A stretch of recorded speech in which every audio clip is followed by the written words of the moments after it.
with Done With Dieting is to really focus on helping you guys rather than talking a lot about myself. But a lot of you lately have been asking about what kind of eating disorders I had and about my story, and I realized how that could be helpful. So I'm going to do a part 1 here about my eating disorder story, and then I'm going to do a part 2 talking about my recovery journey. So if you're new to Done With Dieting, I'm Jessie Riemann. I'm a certified eating disorder recovery coach, personal trainer, and manifestation coach. And on this channel, we talk about overcoming eating disorders and body dysmorphia and how to manifest your dream life using self-love techniques and by building more self-confidence. And as I always say, I'm here to help you fire that negative inner self-critic and help you unleash your inner confident badass. So I was a really happy, healthy little girl, and I never really had any issues with my weight or with body image. I was really intuitive. I ate whatever I wanted, and I was very active, but just for the fun of it. And right about before puberty, my parents were going through a custody battle, and there was just so much family tension, and I just became such a people pleaser. I wanted so badly to please both of my parents, and I really wanted to hold on to the kind of sense of innocence that you have as a child. And nerd alert right here, I became obsessed with the show Pokemon. And the lead character just seemed so happy and confident to me, and I wanted to be just like him personality-wise. And his character ate a lot, and I was never like a big eater, but again, I was trying to be like him, and I started to eat more. And I was completely unaware that I was gaining any weight because I had never really been aware of my body image. So then at probably the age of 13, puberty starting and everything, I was really overly concerned with what people thought of me, especially in terms of criticism. And one day, somebody very close to me said, "You could stand to lose a little bit of weight." And in this person's defense, I mean, we have to keep in mind that, especially with what we all know with recovery now, it's still relatively new knowledge. And most people believe that we need to eat less and exercise more in order to lose weight, right? So we can't be critical of people that genuinely, this person genuinely was trying to help me and make sure that I stayed healthy. So I know that it was not cruel intention, but I took it totally to the extreme and took it the wrong way. But I was absolutely terrified of losing this person's approval. And so I became really obsessed with learning how to lose weight. And this was kind of right about where you were able to do more research on the internet. So I was just obsessively researching weight loss. And I think one of the first things that came up was the Slim Fast diet. So I jumped on that. And if you don't know, it was 2 shakes a day, one for breakfast, one for lunch, and they came in a can. I'm not going to say calories because I know that some people get triggered by that, but they were very low in calories. And then the idea was you were supposed to have a sensible dinner, which, by all intents and purposes meant low fat or fat free and a lot of vegetables.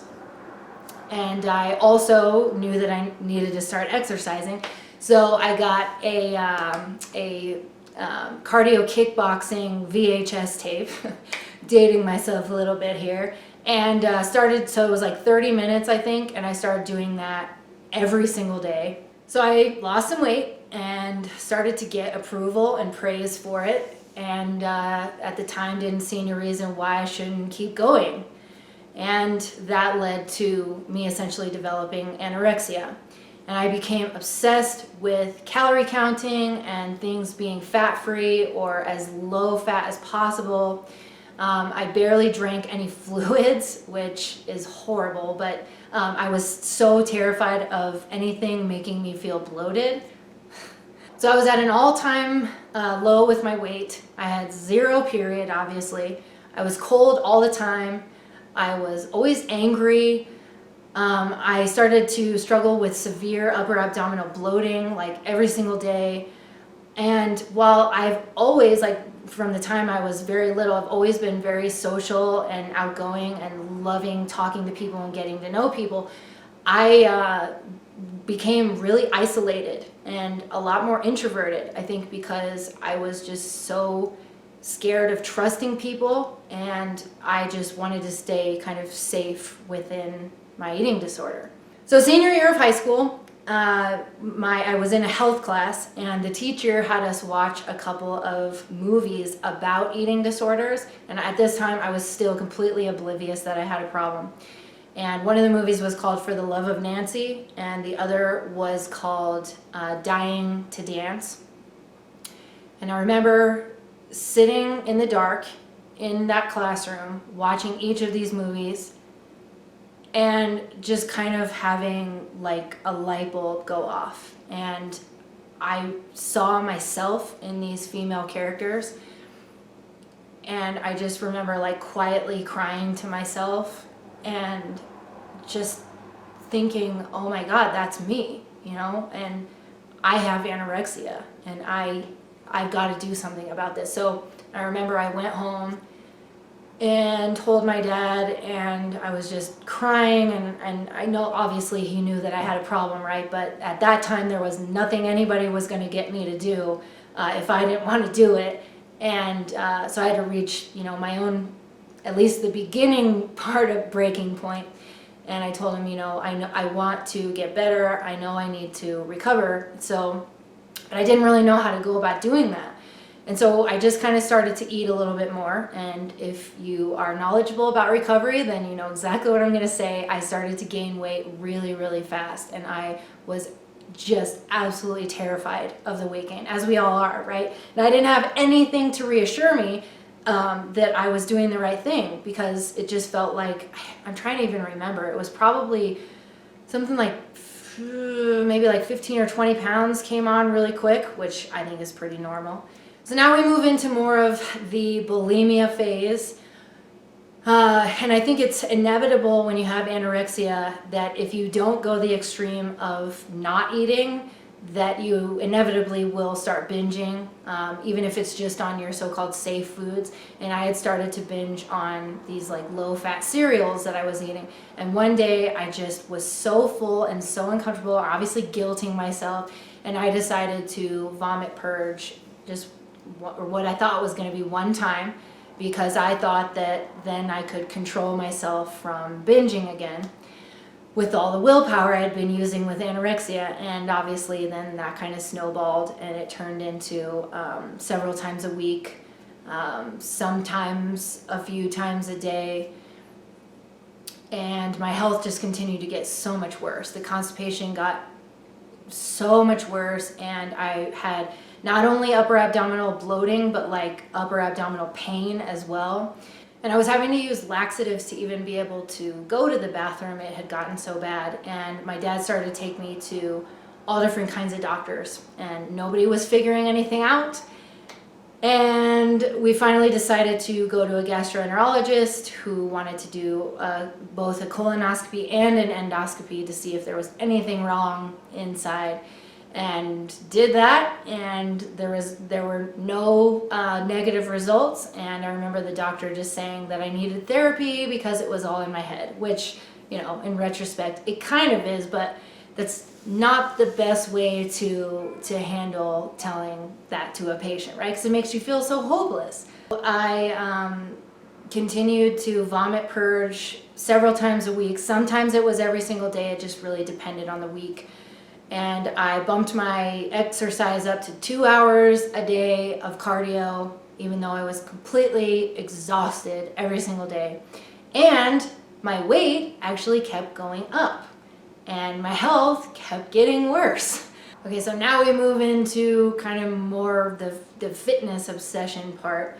And I started to obsessively research fitness and weightlifting, and I decided to become a personal trainer. Keep in mind, I was still purging regularly and starving myself regularly.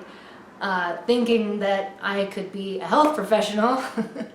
And my weight continued to go up, and my gut problems just continued to get so much worse. So as I continued with the fitness industry, I started to become obsessed with bodybuilding magazines, and I thought that if I could just embrace, ooh, do you hear that, puberty? I thought that if I could just embrace being a bigger, more muscular girl, that I could end the eating disorder. And I actually was able to quit the vomit purge aspect of the eating disorder on Halloween of 2011. I was so sick of it. I was done with it, and I obviously was just through willpower. So I'm very, very glad that I at least stopped that point, because I think at that point I had been purging for 6 years, I believe, something like that.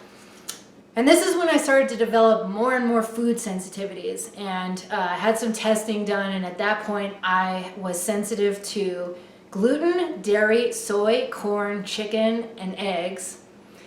And so you're saying, like, what were you actually able to eat? It was very limited, but I followed that. I didn't eat any sugar either, other than maybe some fruit once in a while. And I started eating a whole bunch of like sugar-free stuff full of sucralose and all kinds of preservatives, and started to increase my workouts even more. So I was using a bunch of pre-workouts and fat burners and all that fun stuff. And I, at one point, was working out 3 hours a day. I would do fasted cardio almost every morning, and then I would weight train like heavy and hard for like 2.5 hours, 5 to 6 days a week. Something like that. And I was able to lose maybe a little bit of weight, but I would always stay stuck somewhere around like 150 to 157 pounds. So even with all that strict eating and all that exercise, my body wasn't having it anymore. My adrenal glands and my thyroid health were in the tank. I had no energy. I had no sex drive. I was running on way too much caffeine, which obviously was burning out my adrenal glands that much more. And my gut problems were at an absolute all-time low. So now we move into more of the orthorexia aspect of my experience with eating disorders, because I quit bodybuilding altogether in order to try to fix my gut health.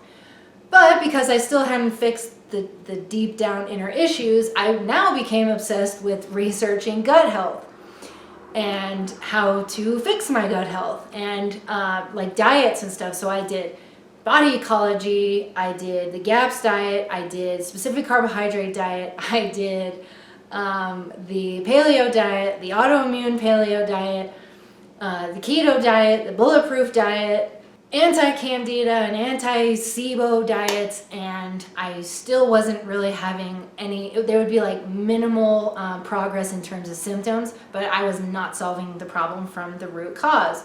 And I thought at this point that maybe it was some kind of infection going on, as per my research. So I started to see different naturopaths who started to do testing on me, and thought that it was just small intestinal bacterial overgrowth at one point. So I took rifaximin, which is an actual antibiotic for it. That didn't help. I then took all different kinds of herbal antimicrobial supplements. Wow, I can talk today. That are essentially like herbal antibiotics, and still was struggling all the time. Weight was going up again. Then I finally found a naturopath that did a DNA stool test on me, and he was able to find 13 different gut infections going on, like a couple different parasites, and the others were just kinds of bacteria that shouldn't be in there, such as something called C. diff, which can be fatal if you don't treat it. So I was like, oh my gosh, yes, this is the answer now. I know what's been wrong with me. And then he started me on a very strict autoimmune paleo diet, in addition to some more herbal supplements. And oh my gosh, all the health things I had going on. Found out I had Hashimoto's thyroiditis, which is an autoimmune thyroid disease. I had stage 3 adrenal fatigue. I had daily pain in like my liver gallbladder area and in my right kidney, which eventually ended up turning into a kidney stone, which sent me to the emergency room, and that was the most painful experience of my entire life. Oh, I had a hiatal hernia, which is essentially where your stomach gets stuck up in your diaphragm and kind of starts coming up into your esophagus, which gives you heartburn, and you can't take a full deep breath in because you think like your diaphragm needs to expand in order to give you a deep breath, but you can't do that when you have part of your stomach stuck in there. So I was constantly having to like do all these massages to manipulate it back down, and I had no confidence, no self-esteem.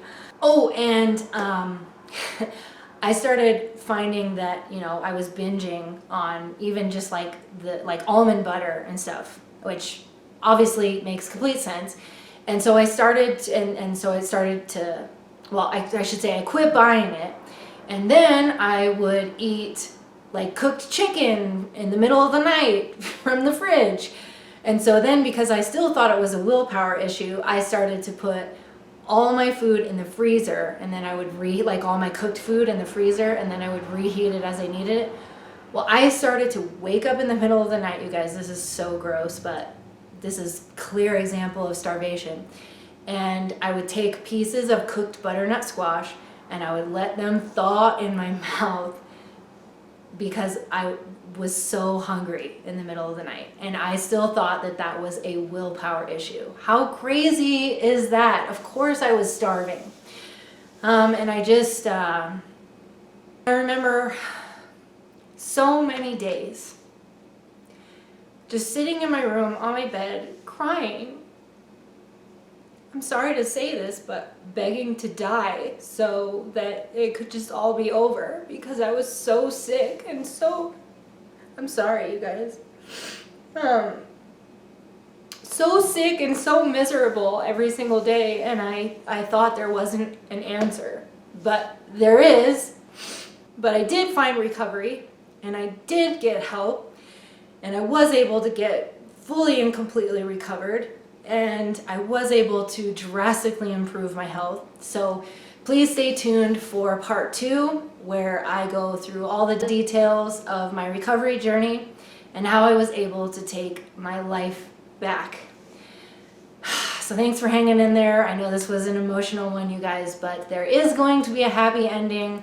So yeah, I'll see you on the next one. I release new videos each week, so be sure to subscribe and click the bell so you never miss an update. And if you found this video helpful, please feel free to give it a thumbs up. It really does help us to reach more people who also wish to learn how to have more self-confidence, how to love themselves more, and how to be done with dieting. Bye guys!